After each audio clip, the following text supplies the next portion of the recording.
はい、こんにちは。今回はね、金槌の使い方、金槌ですね。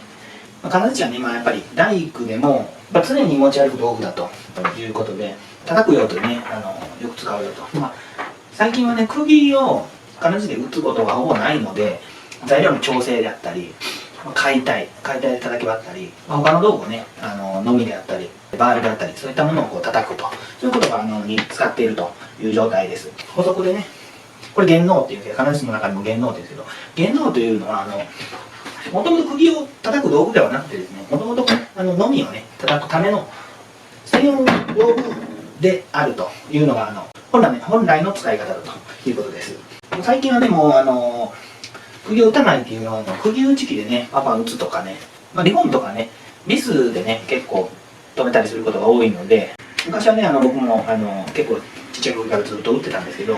そういうことはほぼないかなというところで、DIY とか大工始められた方とかね、大工工事をするのに使いやすい金槌の選び方とかね、今回お話しさせていただこうかなと思います。まずですね、大工から見た金槌の特徴。まずはね、釘袋に入れて、腰袋ですね、腰袋に常に入れてね、持ち運ぶ。僕はあまり腰袋普段つけないんですけど、ポケットに入れても持ち歩くような結構使う道具だというところです。だからこそなんですけど、結構ね、釘袋って袋に入れたら柄がね、仕上がったところに当たったりね、例えばポトンと落としたりしたら仕上がったところに傷ついたりするんで、そういったことがないように、選んでいく必要があるかなというところがあります。大工から見た金槌の特徴2つ目がですね、他の道具を叩くということが多いというのがあってですね、大体的にはやっぱりのみであったり、釘抜き、バールですよね、バールであったり、釘締め、ね、釘を締めたりするのだったり、あとは直接化粧でバンと叩いたらへこむので、普通に当て木の塊ですね、これぐらいの塊で当てて打つとかね、そういった風に使う。直接叩くのは意外と少ないというのがあります。それでですね、あとはね、割と金槌っていうのは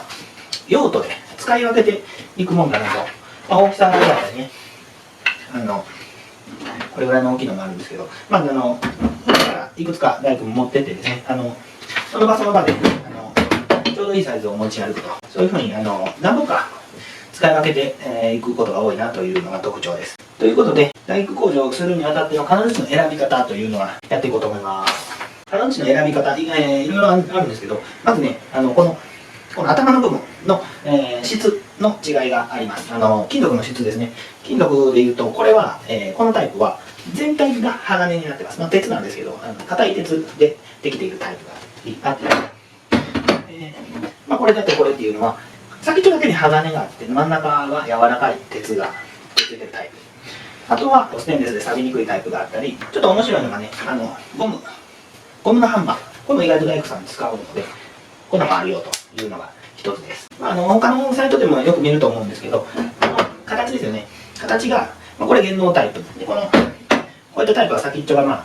釘締めがついてる状態という形ですね。こっち側にね、釘抜きがくっついたようなタイプもありますよね。あとはね、細かったり、大きさが違ったりとか、いろいろあると思うんですけど、見てね、ここの面のね、お話をしようと思うんですけど、弦能ってこうわかるんですけど、片方は、平らになってて、片方は、丸くなってます。あと、例えばこういうタイプね、こういうタイプ、こういう形のやつあるんですけど、こういうタイプに関しては、ここがちょっと丸くなってて、ここの部分は平らになってると。そんな感じになってるので、片方だけでも、平たい目があるよみたいな形になってます。あとは絵ですけど、僕は基本的に木ばっか使うんです。で、前ちょっと金属の持ってたんですけど、誰か忘れちゃったんかな。金属のタイプだったり、樹脂のタイプだったりね、あります。で、そんないろいろある中でですけど、どういったタイプを選んでいこうかというところなんですが、まず、ここの金属について言うとですね、これ全部鋼のタイプと、これはこうなっててね、ここが鋼、ここ鋼、で、ここ柔らかいみたいなね、タイプなんですけど、こういったタイプの方が、同じ大きさやったら鋼のタイプよりは重たいですね。大きさの割に重たい。そのどうでもいいと言えば、トータルではどうでもいいのはあるんですけど、で、ステンレスは結構大きさの割に軽いですね。振った感じ、だいぶ違います。っていうのとですね、あと、ですけど、僕は基本的にその重たい頭と木のタイプにしてるんですけど、なぜかというとですね、このやっぱバランスがね、ものすごく先に重さが寄っててですね、こっちが軽いと、この重心がもうほとんどこの辺ぐらいになると、すごくなんていうんですかね、振りやすい、使いやすいっていうのが一番あります。このバランスがね、意外と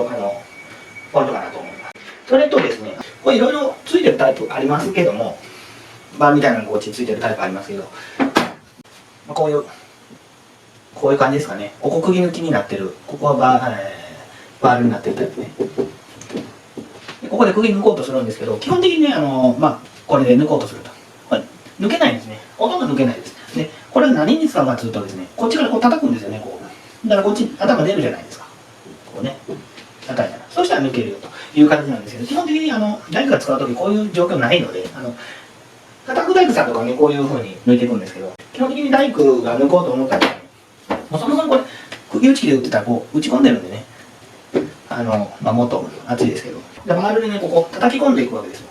でそういったことをしないと、これが抜けないので、どっちしてもバールいるということですね。と、昔はね、これで釘締めてたんですけど、そんなんしてね、やったからね、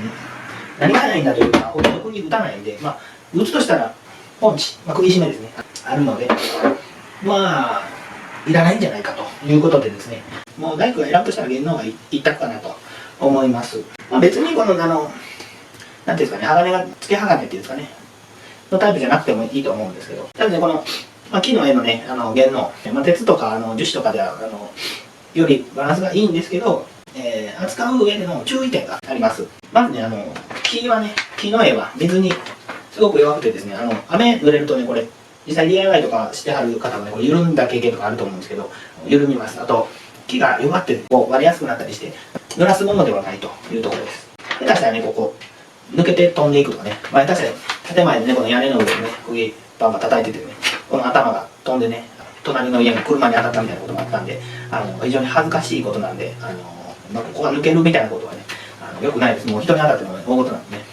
絶対グラグラするような、金槌は気をつけるようにしましょう。あと単純に濡らすとね、ここ、錆びます。線ですやったら錆びませんけど、鉄は錆びます。で、錆びるとね、化粧面をね、こう叩いたら錆びがついちゃうんでね、あまり基本的には化粧面を叩かないというのもあるんですけど、基本的に濡らさないというのが一番だと思います。でですね、絵の向きがね、片方が平たくて片方丸い。これいちいち見てるのうっとしいですよね。僕がね、どうやって見分けてるかというと、ここにね、わかりますかね、印字みたいなのがあるんですね。印字面が大体平たいのかな。それによって違うのかもしれないんで、これがついてる方、ついてない方で見分けてるという感じです。で、もちろんやっぱり、平たい方でのみ叩くとね、のみ傷みますので、基本的には、平たい方で釘打ちたいなというところです。釘を打つときにはこうパッと見てですね、パッと、僕ぐるぐるする癖あるので、その時にパッと見てですね、印字の方で叩くというのが、コツかなと。人によってはね、この円の形をね、片方尖らしたり、溝掘ったりして、どっちだっていうのを分かるようにしている方もいるそうです。で、金槌をね、金槌の使い方ですね。金槌を使う上での注意点なんですけど、基本的に、柄の長さっていうのはこういうふうに頭を持ってですね、ここの長さぐらいがちょうどいいって言われてるんですね。関節の長さの問題ですけどね。これぐらいで大体一番力が出るんだというところです。で、たまにね、これぐらいの大きいね、金槌を、この辺で持って使ってる人いますけどね。はっきり言わせてもらったら、ここでこうやって叩くんやったらね、このぐらいのちっちゃいのでこう叩いてるのと変わらないですから、大きいのを持ってる意味ないですしね。もう切ればっていう感じですね。ちゃんと長くしてもですね、叩けるように練習してですね、この長さで叩けるようなサイズ。長ければ頭ちっちゃくてもヘッドスピード出るので、そういう風に使っていく。ここ持ってるとかっこ悪いという感覚で、思ってください。それとですね、たまにね、ここで引っ掛けてこうグッとこねたりする人いますけど、この木の絵に関してはね、もう折れますので、そういう使い方をするものではないというところです。折れちゃいます。で、ちょっと使い方なんで、ちょっと使い方のコツなんですけど、例えばこう屋根がこうあってですね、これタルキ、ここもこう釘打つ。例えばですけどね。で、こっちは上ですよね。こっちは上。で、これを打つときに、ここに立ってですね、こう、釘を打つのか、ここにいて釘を打つのか。これ、がぜんこっちの方が力入ります。なんでかというとですね、やっぱりね、振り下ろすときのやっぱヘッドスピードが速いっていうのと、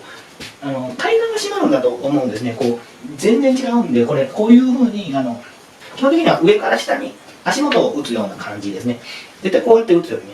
上から下にこう足元を打ってる方が絶対力入るんで、例えばカス台とかね、打つときは、できればこうやって打つよりはね、上から打った方が入ります。これは単にコツかなと思います。あとはね、こんなこともあんまりないかなと思うんですけど、上にこう釘を打つときはね、親指を添えてね、こう押し上げるっていうんですかね、押し上げるように打っていくと全然違います。こう手首だけでこう打つとこうなんか形状みたいになるんで、親指でこう押し上げるっていうイメージで打つとだいぶ楽になります。